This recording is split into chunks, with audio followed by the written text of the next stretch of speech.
Porque realmente, ser ansioso é uma coisa que atrapalha completamente, né? Atrapalha muito, muito, muito mesmo. E eu tinha, né, os sintomas de mão suando, tontura e etc.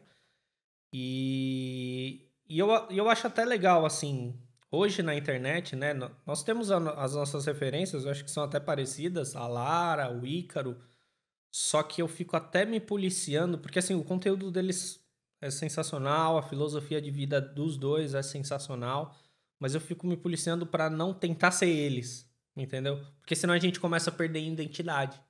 Por exemplo, hoje eu já fiz isso muito, e não faz muito tempo, de fazer aqueles stories que nem do Ícaro. Cor vermelha, cor amarela, destaque, né? Stories de lição de moral. E aí eu, caramba, mas eu não sou isso, cara, entendeu? E acaba virando um obstáculo, né? O Paulo, ele pega muito no meu pé com isso. Às vezes eu me prendo em detalhes também. Ah, não, mas eu tenho que seguir a identidade do canal. Ele falou, Tabata, é a sua filosofia pra dieta. Melhor você fazer de qualquer jeito, mas fazer e Isso. produzir conteúdo do que ficar se prendendo em detalhes e fazer sofrer. Como é, Paulo, que você fala? Ele fala um jeitinho mó bonitinho. Toda vez que eu falo, ai, faz um fundo, uma Mas eu acho que a máscara. fala dele é boa porque ele dá um olhar 43. Não vamos Vamos sofrer. sofrer. É bem isso. Pena que vocês não estão vendo. Ele fala, não vamos sofrer, tá? Só faz. Só faz. E aí eu tenho que Perfeito. meter as caras. E a mesma coisa na dieta, né? Perfeito. Não pode sofrer. Essa era a história que eu queria deixar para hoje no podcast, né? Por isso que eu te admiro há muito tempo, porque desde lá atrás eu sempre vi você fazendo, tá? Você nunca parou de fazer. E aí eu tava até contando a história para minha esposa que nesse meio tempo, quando eu tava crescendo muito na nutrição e tudo, a gente chegou a comprar, nós dois, né? Compramos. Eu acho que o dela era outro curso e eu não lembro qual era o curso de cada um. Da Natália Arcuri. Tava lá assistindo o curso, todo feliz e tudo, de repente, tô dando um exemplo aqui de uma pessoa que eu fiz né, fiz a mentoria dela e não sei o quê. Aí eu conheço essa menina de algum lugar. Mentira Então era essa história que eu queria deixar aqui. Ai, você tá até hoje lá nos cursos do Me Poupe lá. Meu senhor, tô vermelha. Agora eu fiquei vermelha. Gente, porque tem um curso que ela tem, que é Eu, Chefe de Mim. Isso. A Nath Arcuri, ela é uma musa pra mim, inspiradora, porque ela desmistificou a economia como eu busco fazer com o direito. E quando eu fecho alguns cursos dela, é mais pra estudar, pra fazer um laboratório, pra copiar. Copiar. Sim, copiar sim. com a minha identidade, mas me inspirar. Vai. Copiar é uma palavra errada. Do que outra coisa. E aí eu sempre fui participativa nos grupos dela. Eu fiz parte de uma das primeiras jornadas da desfudência dela. E aí ela mandava algumas coisas no grupo e eu participava porque eu queria ver esse backstage dela, a equipe. E aí ela mandava as coisas no Telegram e ela pedia pro pessoal publicar um videozinho curtinho explicando uma coisa ou outra. E eu mandei naquela filosofia que você falou que você gosta. Só faz. Sem esperar nada em troca. Mandei lá, fazendo uma palhaçada. Nossa, eu tava no dia de cabelo molhado, sem maquiagem, tava horrível. E o pessoal da equipe gostou da minha interação e aí entrou em contato para eu participar com algumas inserções no curso dela e eu ia ganhar o curso. Nossa, achei o máximo. Falei, putz. E isso é o que vale, sabe? Tem muitas pessoas que falam assim, ai, mas eu não vou fazer live porque vai aparecer só 3 pessoas. Tudo bem, mas faça valer para essas 3 pessoas. Perfeito. Eu fiz uma live no TikTok há um tempinho atrás. Conectou quantas pessoas, P? No começo? Chegou 300 pessoas. Aí saiu, ficou seus bons 7 ouvintes. Sim. Pois bem, falei com os 7, tirei dúvida dos 7, porque a gente vai construindo. É um tijolinho após o outro. As pessoas acham que é assim, né? Ai, você entra na internet, você bomba. Não, é sofrido pra gente produzir conteúdo, aguentar nossa classe, que não é fácil. Não sei se isso acontece na nutrição. Total. Mas no direito eu acho, não é querendo puxar sardinha aqui, mas eu ainda acho que a nutrição é a pior que tem. Sério? É a pior de todas. Porque todo mundo sabe. Até o leigo sabe.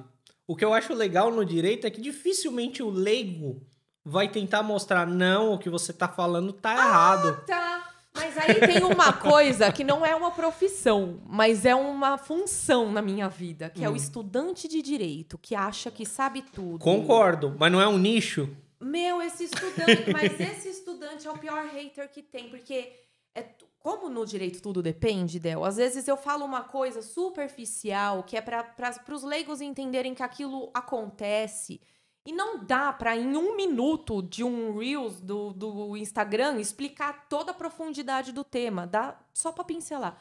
Aí vem aqueles estudantes de direito Artigo, que começa, número...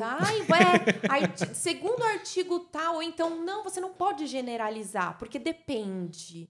Gente, para de desburocratizar o conhecimento, isso me irrita, me irrita.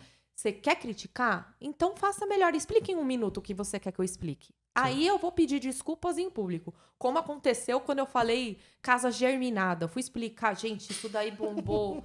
Eu falei casa germinada. E, nossa, uma doutora falando com uma casa de germes. Isso é ótimo. É germes, eu erro mesmo. É não errando algo que é um conteúdo essencial do direito, foi um erro na fala. Eu, ao invés de falar geminada, eu falei germinada. A Bia falou que é do interior, eu também vivo no interior. Olha o pessoal de São Bernardo me batendo. Também vivo no interior. Do campo. São Bernardo. Tem cavalo Bernardo. Somos batateiros. Eu errei e tudo bem, sabe? Não mudou o contexto, todo mundo entendeu. Isso a gente apanha. Na nutrição também tem essas coisas? Assim? Eu ainda acho pior. Nossa. Porque assim, a nutrição ela não tem um nicho. O estudante vai te criticar, o nutricionista vai te criticar, o personal vai te criticar, o leigo vai te criticar, todo mundo vai te criticar. Então, por exemplo, eu tenho vários exemplos e eu acho que assim, quanto mais a gente passa por isso, melhor. Porque no começo, mão treme. Dói. E você tá ali ansioso para mostrar que você tá certo. Depois você passa por uma fase que você responde um pouco mais tranquilo. E depois você não tá nem aí. Você nem responde a palavra que você gosta é o foda-se. Você não tá nem aí para essa pessoa. Mas, pô, recentemente mesmo, eu tava explicando que o ovo não tem tanta proteína como as pessoas imaginam. Você pega um filé de frango, né, não muito grande, tem mais de 20 gramas de proteína. Um ovo só tem 6. E muita gente troca o filé de frango pelo o ovo sozinho. E aí muita gente comentando assim, não, mas 100 gramas de ovo, né, tem até mais ou igual. Ótimo. Todo mundo chega no mercado e fala 200 gramas de ovo, por favor? Então, não tem lógica nenhuma. Ou quando às vezes eu falo pro pessoal não ter medo tanto do carboidrato, não ter medo às vezes de um óleo de canola. O pessoal chega em mim e fala, não, esse cara é vendido pela indústria. Aí teve até um dia que eu fiz um vídeo junto com a minha esposa falando, com certeza, a Lisa me manda R$1 milhão todo mês na minha conta pra eu falar bem do óleo de canola, tá? E todas as empresas... Dera, não que ele recuse, tá, Lisa? Pode mandar. Não, pode mandar. Mas assim, o pessoal acha que a gente é vendido por umas coisas que eu fico assim, não pode ser. O cara realmente acha que uma empresa de pão me paga pra falar bem de pão, né? Eu tenho 20 padarias parceiras que estão me pagando pra falar. Não, isso não existe. Simplesmente não existe. Mas depois de um tempo, você consegue ignorar essas pessoas e não ser mais afetado, que eu acho que é um mega desafio. Isso demora muito tempo para você desenvolver. E, além disso, você começa a enxergar mais as pessoas que estão lá para aprender de verdade o seu conteúdo, que fazem uma pergunta genuína mesmo, que estão querendo ajuda, entendeu? Uhum. E aí eu acho que a internet começa a se tornar um ambiente muito mais prazeroso. Tem 2 opções, né? Ou é o... Gente, pega mais água aqui, por favor. Por favor. Pode. Vai acabar a minha... Se bem que a minha tem mais aqui. Calma, o que eu ia falar? Tem duas coisas. Tem 2 coisas. Tem 2 formas de lidar. Ou você aperta o foda-se e finge que não leu e deixa essas pessoas trabalharem a favor do algoritmo, que foi o que aconteceu com a Casa Germinada, porque apesar de ter bombado por uma coisa besta... Obrigada, amor. Deixa aqui. Ele vai pondo.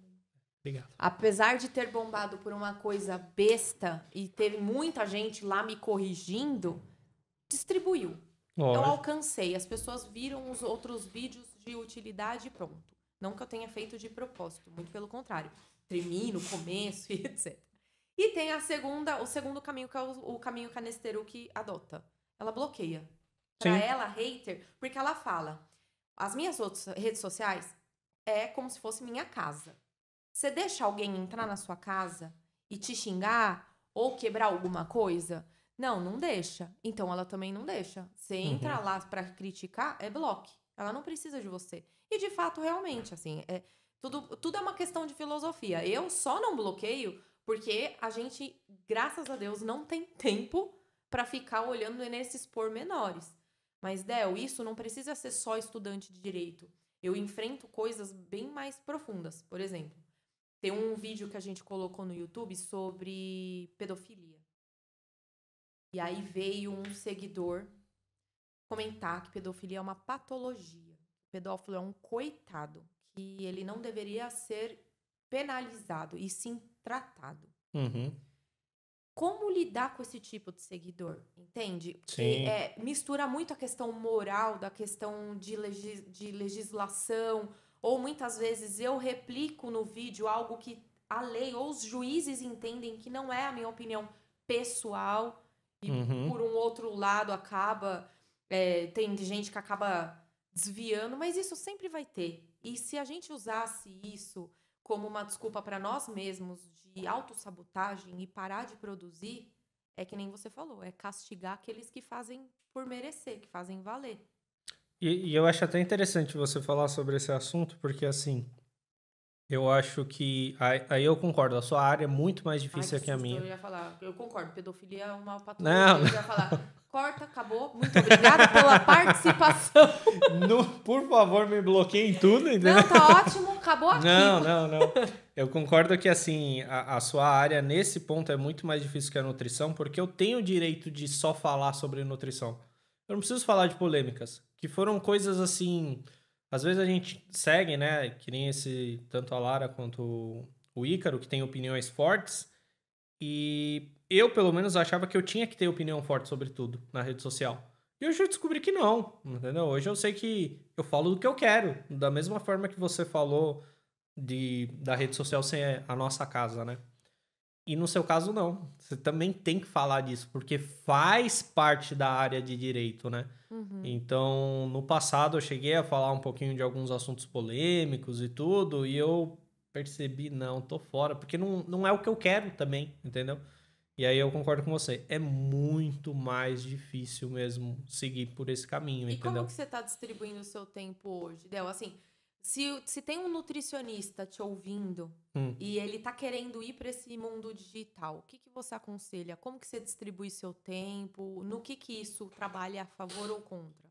Eu acho que assim, faço questão de dizer que foi o TikTok que mudou minha vida. E se alguém mudou minha vida com o TikTok foi o Gary Vee. Não sei se você conhece. O Paulo. Conhece, né? Na época, o Gary Vee, ele falava muito nas redes sociais dele, cara, faz um TikTok, faz um TikTok, faz um TikTok. E ele é um cara repetitivo, ele é um cara muito repetitivo, mas eu gosto muito das coisas que ele fala. Mesmo que pareçam, às vezes, banais, mas fazem diferença. Eu acho que nem a dieta, a gente tem que individualizar a situação de cada um. Então, eu vim de uma família que eu nunca passei fome, né? Eu gosto dessas horas do Ítalo, não do Ícaro. O Ítalo fala, gente, se vocês querem uma historinha de superação da vida, vocês vieram no lugar errado. Porque eu vim de uma família que eu não passei fome. Sim. Não foi um mega luxo, mas não passei fome. Isso já faz uma diferença enorme. Então, eu tive a possibilidade de, às vezes, estar quase sem emprego, ganhando muito pouco, e todo o tempo livre mexendo com a internet, porque eu acreditava nisso. Isso é um cenário. Então, eu acho que a pessoa que tá nisso, se ela acredita, é a hora de quase ter um burnoutzinho, entendeu? Acho que, se assim, todo mundo faz terapia, é outro cenário. E eu demorei muito para entrar no mundo da terapia. Agora, se a pessoa trabalha, é muito mais difícil. Se o que ela ganha de salário faz muita diferença, aí eu concordo, tem que se preocupar com esse equilíbrio. Porque é muito mais fácil viver isolado do digital do que viver do digital com um emprego, que é o nosso cenário. Eu falei isso com a minha cabeleireira hoje, por sinal, né? Tô parecendo aqui o Will Smith, né? Mas... E aí, tio Phil?